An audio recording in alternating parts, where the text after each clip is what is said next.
নমস্কার সকলকে, আশা করি প্রত্যেকেই ভালো আছেন। তো আগের ভিডিওতেই দেখিয়েছি আমি এসেছি নৈহাটিতে কালী পুজো দেখতে, তাই সকাল না হতেই আমরা বেরিয়ে পড়েছি, আমি আর আমার বোন।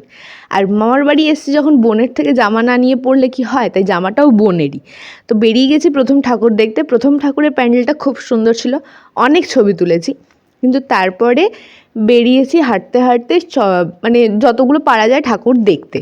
তো এটা হলো প্রথম।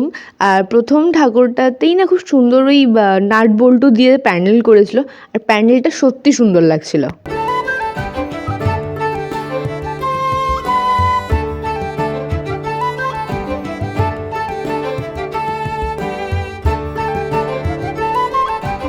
তো ওখানে ঠাকুর দেখে নিয়েছি, ঠাকুর দেখার পর রাস্তায় বেরিয়েছি।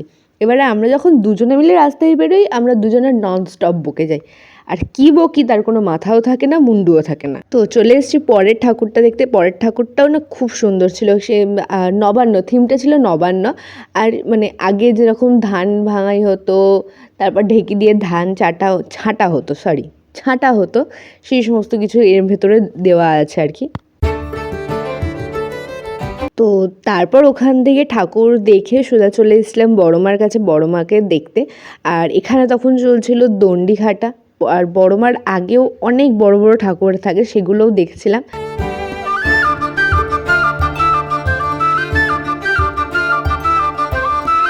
আর এরপরই চলে এসেছিলাম বড় মার ওখানে। এবার আমরা যখন পৌঁছাই তখনও বড় মার সামনে ওই ভাড়াটা বাঁধা ছিল, তাই জন্য বড় মাকে একদম সামনে থেকে ভালো করে দেখতে পারিনি, ভিড় ঠেলে একদম সামনে গেছিলাম।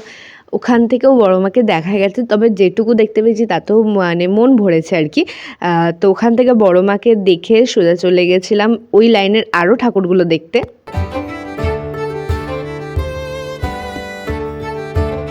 নৈহাটিতে অনেক বড় বড় মানুষের বাড়ি, তার মধ্যে আর একজনের বাড়ি হচ্ছে হরপ্রসাদ শাস্ত্রীর বাড়ি। তো সেখান দিয়েই তখন ঠাকুর দেখতে যাচ্ছিলাম, তখন ভাবলাম যে আপনাদের জন্য একটু ভিডিওটা করে নিই, যাতে আপনারাও দেখতে পারেন।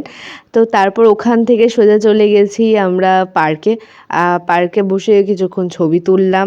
আসলে পার্কে গেছিলাম ঠাকুরই দেখতে, এই প্যান্ডেলটাকে দেখতে, কিন্তু আমাদের মাথার পোকাটা একটু নড়ে উঠলো, তাই আমরা পার্কে গিয়ে একটু বসে পড়লাম। আর বসেও তো ছিলাম, কোনো কারণ ছিল না, অকারণেই বসেছিলাম। তো ওখান থেকে উঠে আবার ঠাকুর দেখলাম, কারণ আমাদের এনার্জির দরকার হয়েছিল। তো এনার্জিটা তৈরি করলাম বসে বসে। তারপর ওখান থেকে ভেতরে গেলাম ঠাকুর দেখতে। খুব সুন্দর ছিল প্যান্ডেলটা।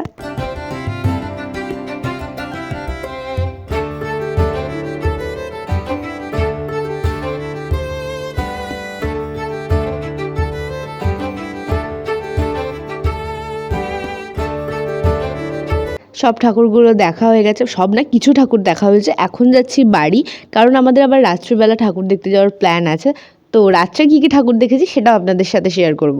তো খুব তাড়াতাড়ি দেখা হচ্ছে পরের ভিডিওটাতে। ততক্ষণের জন্য চ্যানেলটাকে সাবস্ক্রাইব করে দেবেন, লাইক করে দেবেন, কমেন্ট করে দিবেন। আর অবশ্যই চ্যানেলটাকে কিন্তু সাবস্ক্রাইব করবেন, কারণ আপনারা না চ্যানেলটা সাবস্ক্রাইব না করেই বাড়ি চলে যাচ্ছেন।